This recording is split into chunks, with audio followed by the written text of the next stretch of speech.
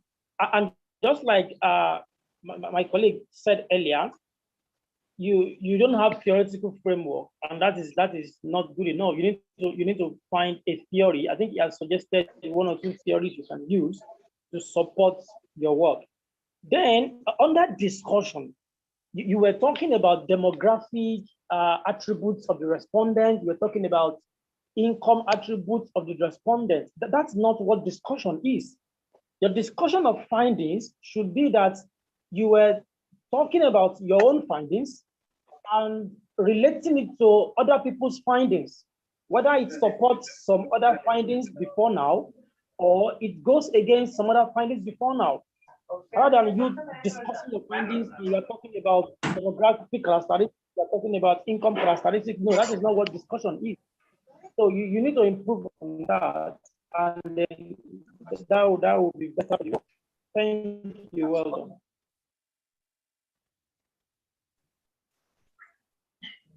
Yes, thank you, Dr. Michael and Kausalya. Dr. Michael and Kausalya. Yes, now, I have just one comment because we don't have much time. Now, try to improve this the value proposition, right? Not limiting the value proposition construct into 3 dimensions like price and fees, because that may be related with another thing aspects like convenience, the variety that we can purchase using this. So therefore, better you try to extend this value proposition concept, right, by incorporating more dimensions into the one, so that can also enhance the predictive ability of the model. Right. So anyway, thank you very much and wish you all the best. Aida, let's move to the next one. Yes, sir. Thank you, sir, and Kaushalya. So next, I would like to invite Madhushani to do her presentation on the study on impact of internet service and price on customer loyalty.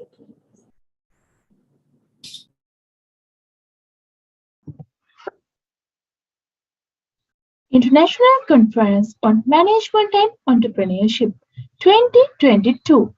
Our topic is Impact of Internet Service and Price on Customer Loyalty, an exploratory study of Internet service providers in Sri Lanka. We are Kaushalya Madhushani and Ashari Pereira. This is the content of our presentation. So the customer loyalty was crucial to the success of any organization. Customer loyalty was defined as an attitude of commitment to a connection between a provider and a customer. Customers who were satisfied with the organization's products and services were loyal to the company. Sri Lanka's telecommunications business had a large number of operators. Sri Lanka Telecom Private Limited Company, as a telecommunication service provider, relies on customer satisfaction to maintain customer loyalty. According to this study, there are 2 factors affecting customer loyalty. They are internet service and price. So without the internet, anyone cannot live in nowadays digital world. So that's why it is important to study this topic. So then can find solution to the problem which is arisen or has arisen before regarding the factors affecting customer loyalty in the internet service industry from a Sri Lankan perspective. So the main motive of this study was to check how factors of internet services and price fairness add value toward creating satisfied customers, or otherwise customer service is the most powerful stimulant of brand loyalty. So the main objective of this study is to identify factors that influence customer loyalty in the internet service industry in Sri Lanka. When they are conducting our research, we identified three major concepts which comes under our topic. They are internet service, price, and customer loyalty. So specialists, several researchers has highly explained the internet service as well as the price. They are when whether get all Taichon, Jabarajikirti, Judel, Simon, Hansen and Hansen, Ben Trainer, etc. And also, after understanding internet service and price, we are going to understand customer loyalty. So it was defined by Taylor in 1997 and Tita and Squinchart in 2000. So after parallel analysis on the literature, we have developed a conceptual framework for the study. Thereby, we have identified two independent variables as internet service and price. So as a dependent variable, we have identified customer loyalty. So in accordance with the objective set for the study, we have developed hypothesis in order to test whether there is a significant relationship between two variables such as internet service and price on the customer loyalty. So the hypothesis one is there is a significant relationship between internet service and customer loyalty. And then the second hypothesis is there is a significant relationship between price and customer loyalty. So this survey was conducted on the consumers from various districts in Sri Lanka who are using the internet service providers in Sri Lanka. So therefore, the population of the study represents the consumers from various districts in Sri Lanka.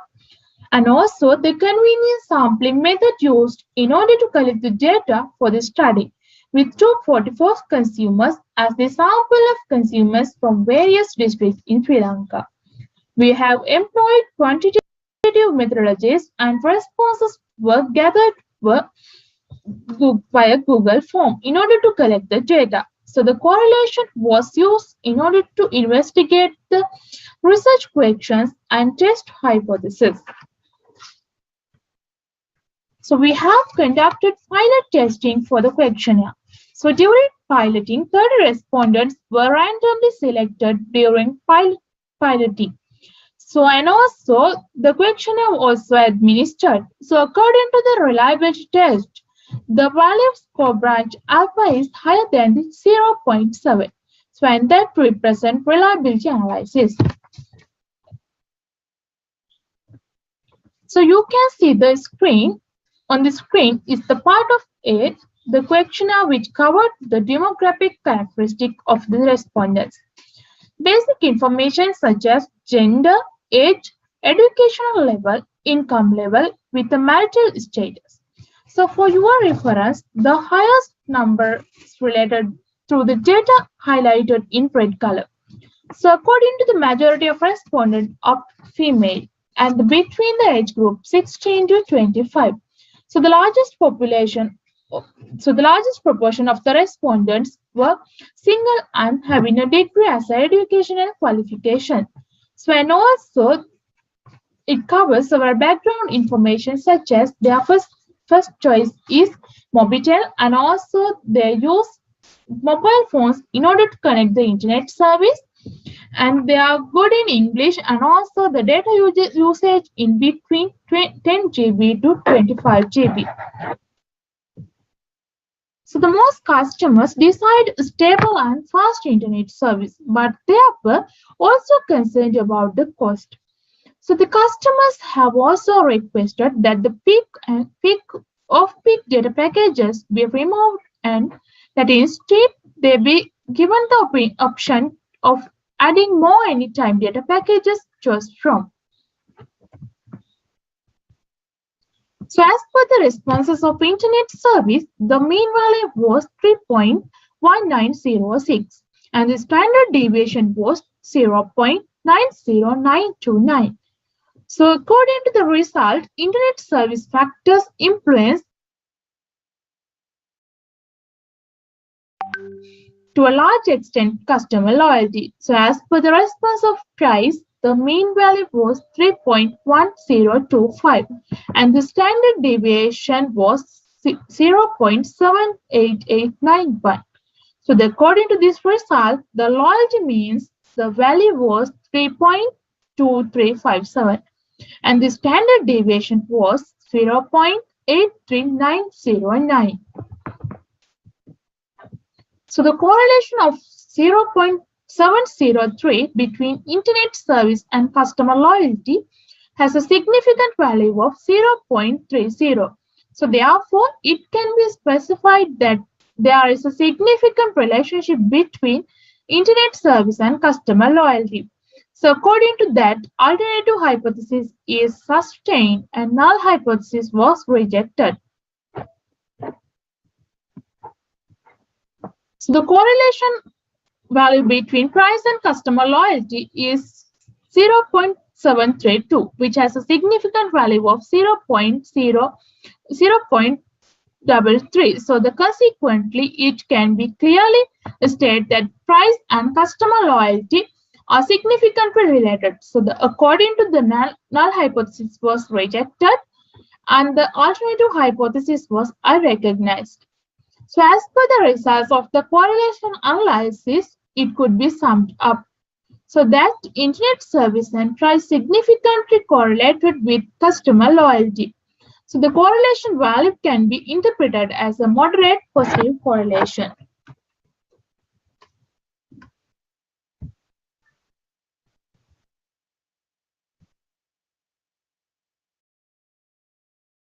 With that analysis, we have come into the conclusion of this study. So this study is focused on identifying factors affecting customer satisfaction in the internet service industry. So the demographic profile of this study provides survey information regarding the useful statistics characteristic of a population. So this study clearly shows how internet service factors affect customer loyalty and how pricing factors affect customer loyalty. So both two factors such as internet service and price significantly correlated with customer loyalty. So the retaining customers within the company for a longer period is beneficial to the company rather than acquiring new customers. So the study also reached the result that good and well-built service quality may lead to customer satisfaction, which in its turn can lead to a better level of customer loyalty.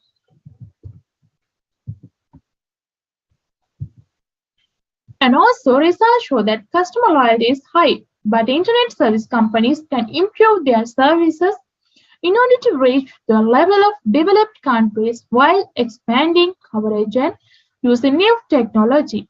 And also, according to the sample profile, the sample mainly consists of female students who are reading for a degree and have no income. Therefore, the findings can be generalized to such a population. So this is the end of our presentation. So these are the literature we have used in order to gather some information regarding this regarding the topic we already discussed. So now we come to the conclusion and also with that end of our presentation. So thank you very much for listening and have a nice day.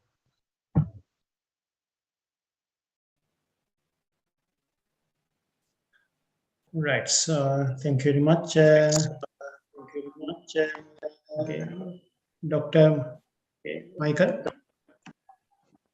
Yes, thank you so much for your presentation and looking at service quality as it relates to customer loyalty. Yeah, well done. Nice presentation you had. However, I have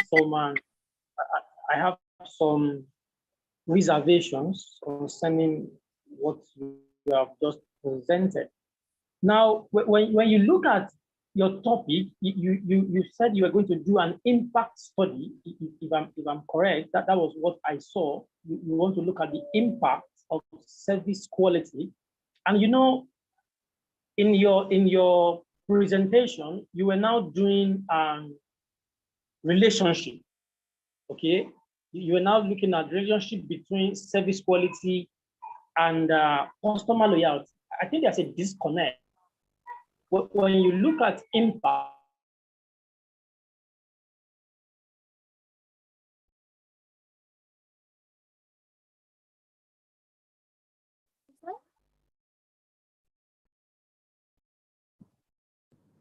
Dr. Michael, we can't, we're not audible.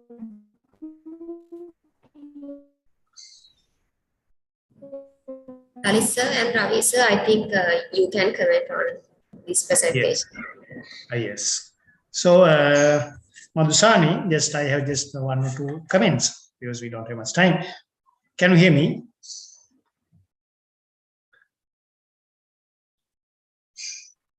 Madhusani? So anyway, I think that now she needs to improve this model by incorporating more variables, because predicting the dependent variable using two predicting variables may not be enough. Madhusani? Can you hear me? So, and also another thing that I think this paper needs to be improved in terms of this operationalization and offering the validity and reliability, because you can measure and conclude that there is a relationship, but we don't know to what extent these variable measures are correct or valid. So those are very important aspects.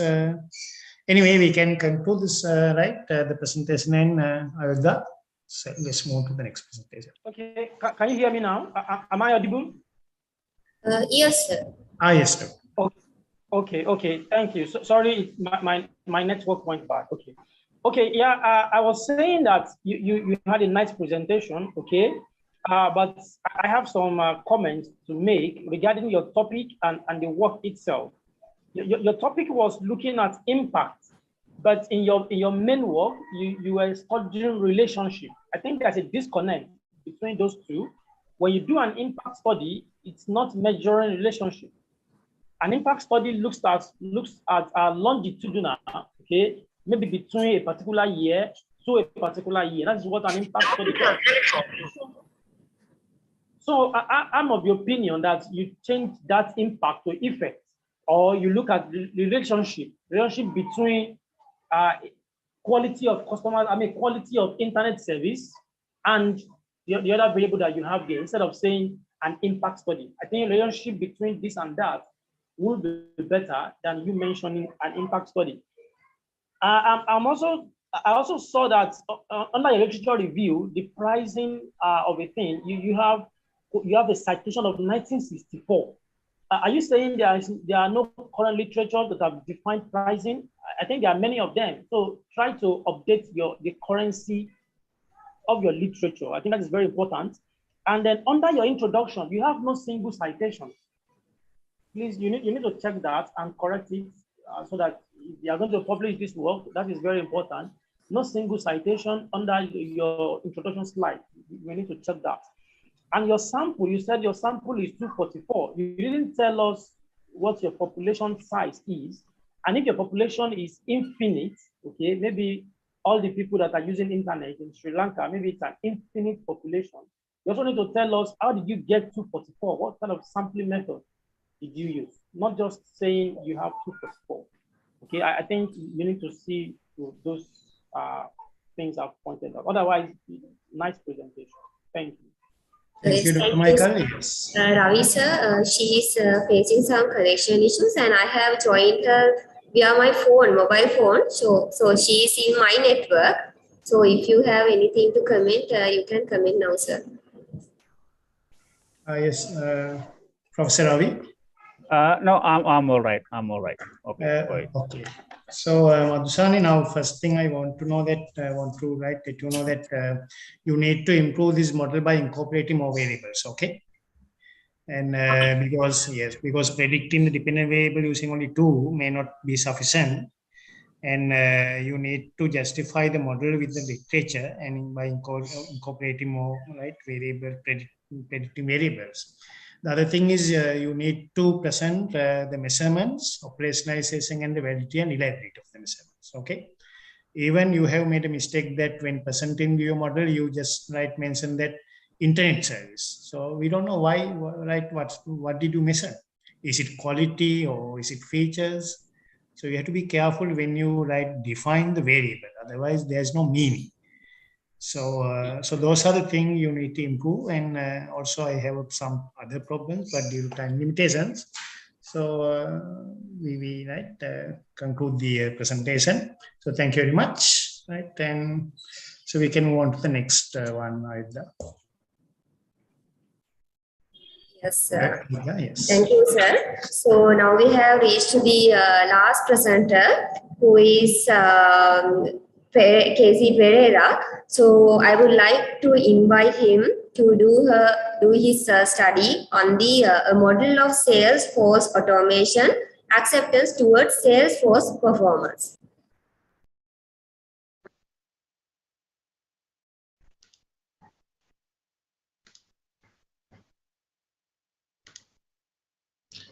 Good morning, sir. A model of Salesforce automation exception towards Salesforce performance, the role of techno-sales inhibitors and technology self-efficacy of sales employees. Outline of the presentation covered background of the study, objectives of the study, review of key theories and constructs, literature review, conceptual framework, hypothesis, implication, and further research. Background of the study, the business environment has more complex and more volatile, and especially linked with the technology within the new trends in a digitalized world. According to Gartner Forecast Worldwide 2021, they highlighted spending is forecasted grow by 9% in the IT sector, and especially spending projected $4.2 trillion. Automation can be used better relationships, especially Salesforce automation highlighted productive and efficiency customer relationship to make return on investment. Holloway, Dirk and John 2013.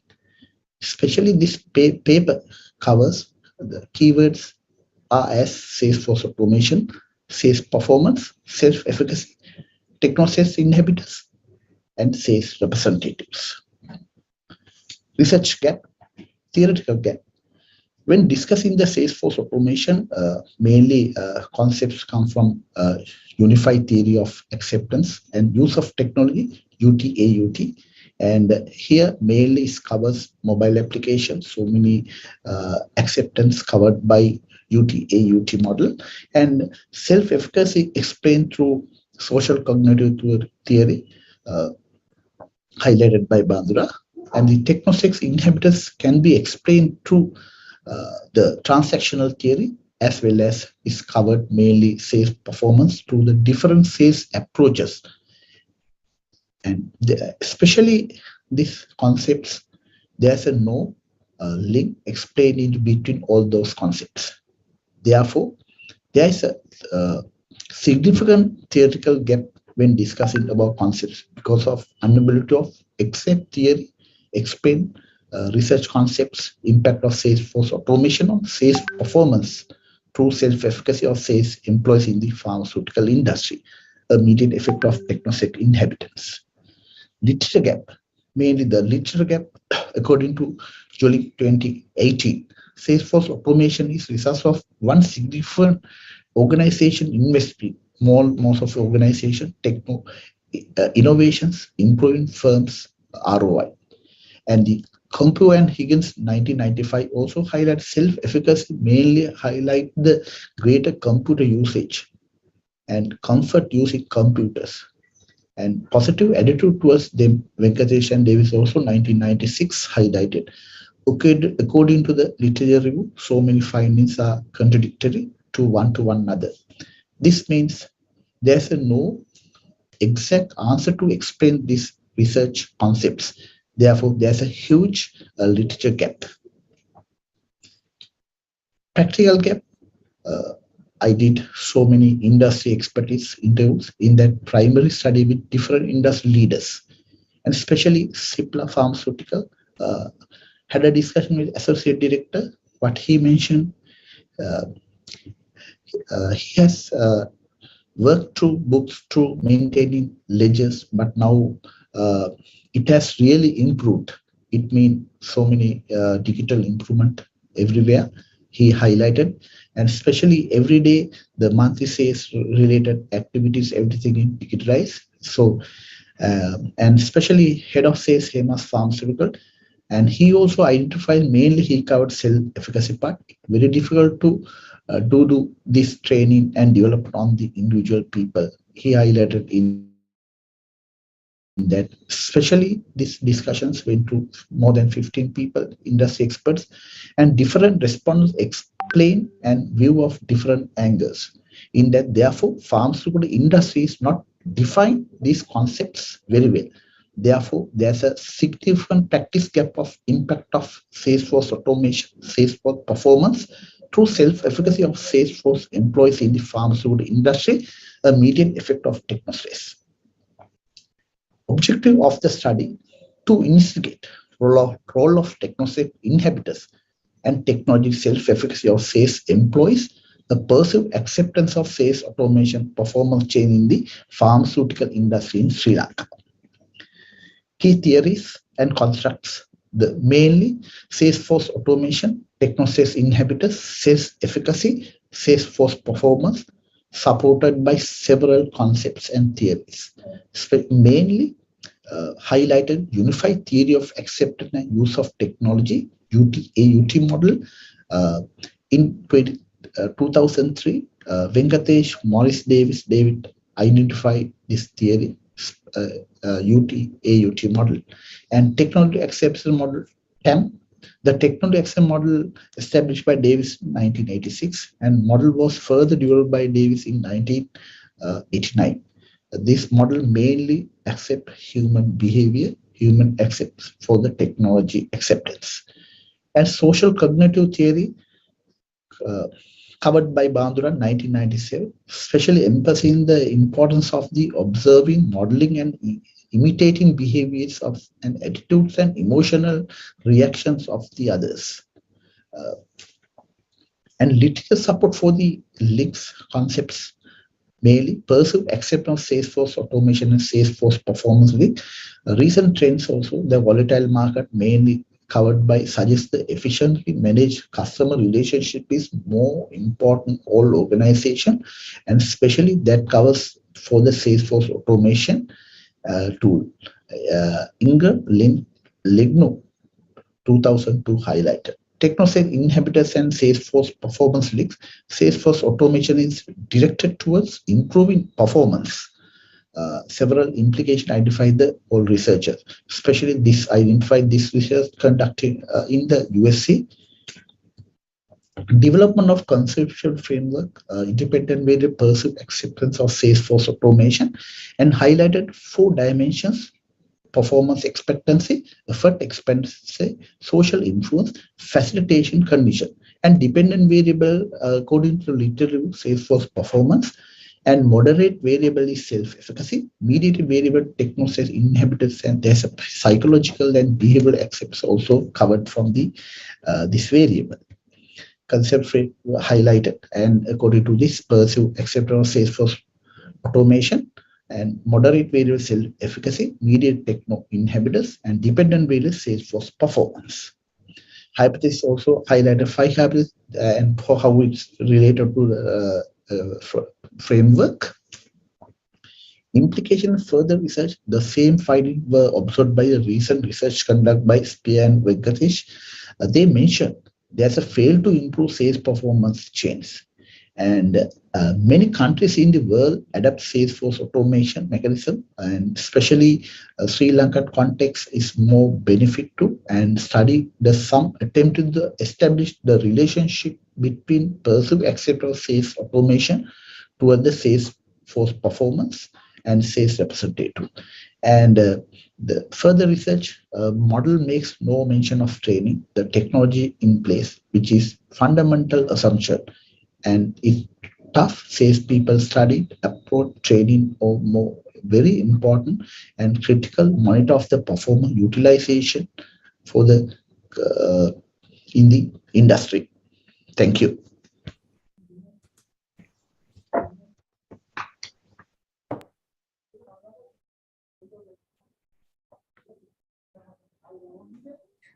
Dr. Michael? Yes, well done for your presentation. I think I like, hello, can you hear me? Yes, we do. Okay. I think I like what you have presented, especially the fact that you are able to have a theoretical framework, okay, technology acceptance model. I mean, that really suits what you have done. For your practical implications, I would like to have, apart from Sri Lanka, what do you think will be the practical implication of this, your research, maybe to Africa? Or what do you think? Actually, it's I think Sri Lankan context is very important for Salesforce automation. And the so many organizations, we are not using automation properly, and it's very costly. And sometimes we introduce, but finally it went unfailed automation in the country. Okay. Yeah, I'm saying that because research is you're supposed to be a global researcher. Yeah, it's good you've dovetailed your research into Sri Lanka. I'm saying that apart from Sri Lanka, maybe for Africa, for example, because of course Africa, Sri Lanka, or Africa, Asia, we have some characteristics that we share in common. So for someone like me in Africa, or for businesses in Africa, what do you think would be the implication of research for African businesses? Yeah, African business also is more, the industries are same, but if you context Sri Lankan and African markets are totally different and more volatile. But if you look at the economic conditions are totally, the Salesforce automation is very vital, and especially as a developing countries, the spending is more worthful. But if you look at the Sri Lankan context, it's not valued. We are implementing billions. Unfortunately, the outcome, Salesforce performance is not there. Okay, yeah, well done. Thank you. Thank you. That's all. Okay, Chintaka. Now, yes. Even I just connect to what Dr. Michael asked. It's now your research. I saw that in the paper when I went through, you have nicely explained this practice gap. What are the challenges companies face in Salesforce automation? But when it comes to this type of the globally affected, globally connected, globally talked research domain, you need to come out with more validation, not specific, right? So that might be the fact what Dr. Michael asked. So I suggest you to have your theoretical review and then provide a kind of a meta summary after the literature review, how different countries, different industry contexts have viewed this Salesforce automation, challenges, facts, and the key findings. And if you can find underpinning 5 or 6 main articles and say what are the industries they have conducted, what are the significant outcomes it had, and then you can justify. Maybe I know you also a doctoral student, right? For your future studies, even you can justify kind of rigor of the research question, not too limited. Yes, sir. So that's the overall and holistic overview I want to give you for the improvements. And academic writing part in your paper is good. I noticed a couple of areas you have done nicely, but the way of communicating your research niche, communicating, you need to improve. Yes, right? Sir. Okay, all the best. Thank you, sir. Chintaka, I also agree with Professor Ravi's comment. And is this a part of your PhD research? Yes, sir. Okay, right. Anyway, so I think the model is quite interesting and something new, but the only thing is that now, didn't you find anything similar in the literature like this model? Or is it something new? Or? Not similar model. So I didn't find, but I correlated so many researchers, not exact one. Right. Okay. So you are going to test this model, no? Yes, sir. Right. Okay. So, right now it sounds good. Thank you. Thank you, sir.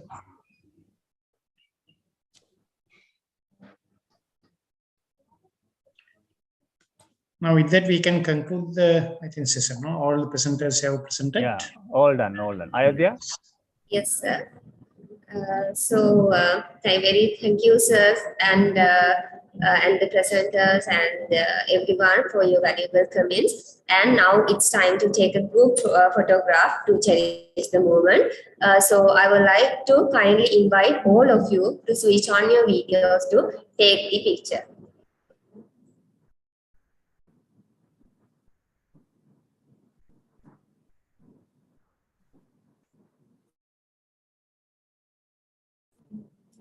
This request for the audience, you all can switch on your videos.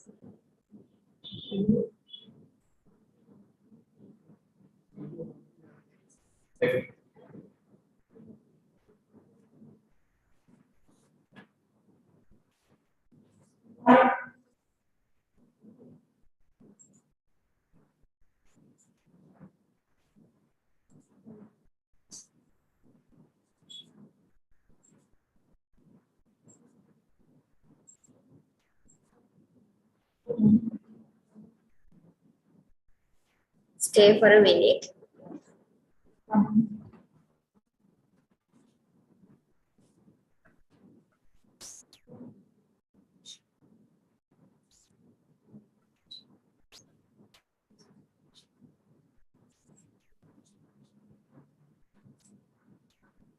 Okay, thank you very much.